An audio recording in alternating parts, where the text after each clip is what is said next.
നഗരത്തിലെ സുഖസൗകര്യങ്ങളിൽ ജീവിച്ചുകൊണ്ട് വരുന്ന ഒരു 8 വയസ്സുകാരൻ പയ്യനെ പെട്ടെന്ന് ഒരു ദിവസം ഗ്രാമത്തിലെ ഒട്ടും സംസാരിക്കാൻ വയ്യാത്ത ഒരു മുത്തശ്ശിയുടെ അടുത്ത് കൊണ്ടുവിട്ടാൽ എങ്ങനെ ഉണ്ടാകും? തുടക്കത്തിൽ ഇത് വെറും ഒരു തല്ലുപിടുത്തമായി തോന്നുമെങ്കിലും അവസാനം ആകുമ്പോഴത്തേക്കും നമ്മുടെ ഉള്ളിലേക്കുന്ന ഒരു പാഠം ഇതിലുണ്ട്. അതാണ് ദി വേ ഹോം.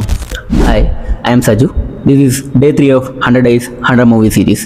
ജീവിതത്തിൽ നിങ്ങൾ ഒരിക്കലെങ്കിലും കാണേണ്ട സിനിമകൾക്കായി എന്നെ ഇപ്പം തന്നെ ഒന്ന് ഫോളോ ചെയ്തേക്കൂ.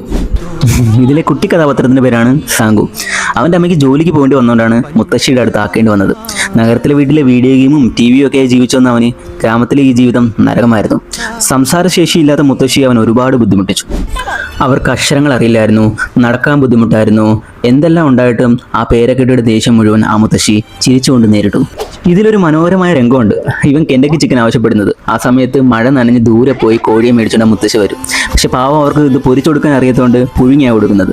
അതുകൊണ്ട് തന്നെ ഇവർ തമ്മിൽ ആ സമയത്തുള്ള ഒരു ഇൻട്രാക്ഷൻസ് ഉണ്ട്. അത് നമുക്ക് ആ സമയം കാണുമ്പോഴത്തേക്കും നമുക്ക് നല്ല ചിരിയും കാര്യങ്ങളൊക്കെ വരുമെങ്കിലും വർഷങ്ങൾക്കിപ്പോൾ ആ രംഗം കാണുമ്പോൾ കണ്ണ് നിറയും. അതെന്തെന്ന് വെച്ചാൽ നമ്മുടെ ലൈഫിലും കാണും ഇതുപോലെ സ്നേഹം കൊണ്ട് വീർപ്പ് മുട്ടിച്ച മുത്തശ്ശന്മാരൊക്കെ. പക്ഷേ ആ സമയം നമുക്കൊരു ബുദ്ധിമുട്ടായിട്ട് തോന്നിയിട്ടുണ്ടെങ്കിലും വർഷങ്ങൾക്കിപ്പുറം അവരാരും നമ്മുടെ ലൈഫിൽ ഇല്ലാതാവുമ്പോഴാണ് ആ സ്നേഹത്തിൻ്റെ വില നമ്മൾ തിരിച്ചറിയുന്നത്. സാങ്ങു തിരിച്ച് നഗരത്തിലേക്ക് പോകുന്നതിന് മുമ്പായി കത്തെഴുതാനായിട്ട് മുത്തശ്ശിക്ക് ചിത്രം വരച്ചു കൊടുക്കുന്ന രംഗമുണ്ട്. എന്നിട്ട് അവൻ പറയും, അസുഖം വന്നാൽ ഈ ചിത്രം എനിക്ക് അയക്കണേ, അടുത്ത നിമിഷം ഞാൻ ഓടിയെത്താം. ആ സമയം നമ്മുടെ ഹൃദയത്തിൽ തൊടും. സ്നേഹത്തിന് ഭാഷയേക്കാൾ വലിയൊരു ശക്തിയുണ്ടെന്ന് ഈ സിനിമ നമ്മെ പഠിപ്പിക്കുന്നു. ഗ്രാൻഡ് പേരൻസിനൊപ്പം സമയം ചെലവഴിക്കാൻ ആഗ്രഹിക്കുന്നവർ ഒരിക്കലും മിസ് ചെയ്യാൻ പാടില്ലാത്ത സിനിമയാണ് ദ വേ ഹോം. നിങ്ങൾ നിങ്ങളുടെ മുത്തശ്ശിയും മിസ് ചെയ്യുന്നുണ്ടെങ്കിൽ താഴെ കമൻറ്റ് ചെയ്യൂ. ഡേ 4 ഏത് സിനിമയാണെന്ന് നിങ്ങൾക്കും പറയാം. അപ്പം സീ ടുമോറോ ഫോളോ ചെയ്യാൻ മറക്കരുത്.